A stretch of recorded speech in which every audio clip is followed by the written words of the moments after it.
Hello, guys, and welcome back to Engineering Hack, where we try to solve engineering problems in a way that's hopefully easy to understand. Today, we are in the final video of the How to Study series. This is where we put it all together into a practical plan for you to use in your studies to boost your learning. First, a quick recap from the last video. We talked about the growth mindset and defined what it means, contrasting it to a fixed mindset. And we talked about how this has compounding effects on your learning as you hit roadblocks and struggles. We also talked about how focusing on effort leads to challenge seeking behavior, which is desirable when we're trying to learn. So, with this quick recap out of the way, let's do a master recap on the concepts we talked about: illusion of learning, retrieval practice, spacing, interleaving, desirable difficulties, elaboration, and the growth mindset, right? So the idea is that we're going to put it all together today into something that you can use. This final video is about turning everything into something you can do each week without doubling your study time. So here is a quick template that you can then adapt to your specific situation. Let's go ahead and pick one subject. As an example here, I'm doing dynamics, and we're going to give it 3 short sessions per week instead of one long block. Of course, you can do more sessions if you want, but the idea here is to space it out, as you guys will recall. So in session 1, we're going to do retrieval and a quick review. We're going to start by closing the book and doing a 3-minute brain dump on last week's topic.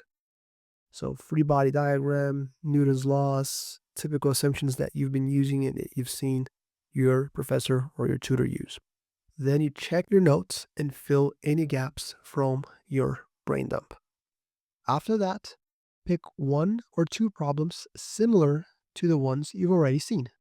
For example, a basic one-dimensional motion question and a simple Newton's second law problem with a block on an incline.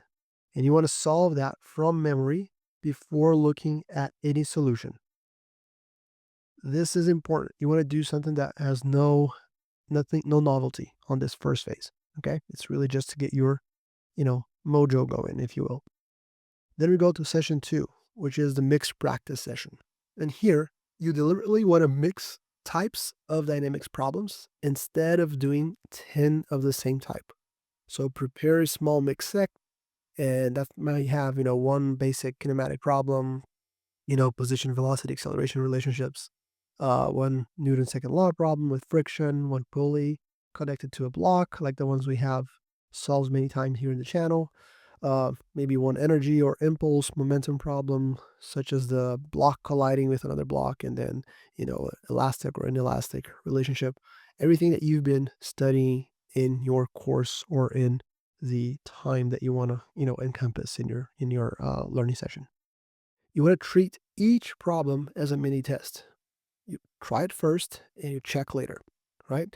As you check your work, you label the kind of mistakes you made.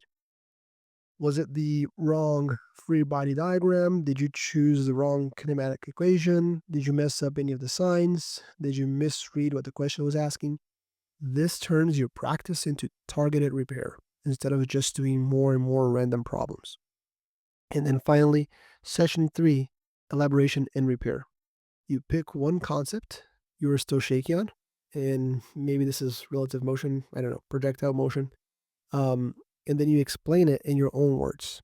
Create a simple analogy and predict what will happen in a specific scenario before you look at the textbook or the solution here in the channel. For example, for a pulley system with 2 blocks like the one I drew here, you explain in your own words how the motion of one block constrains the motion of the other. And you can predict which blocks accelerate up or down and why. And you can do all of this before you write any equations down.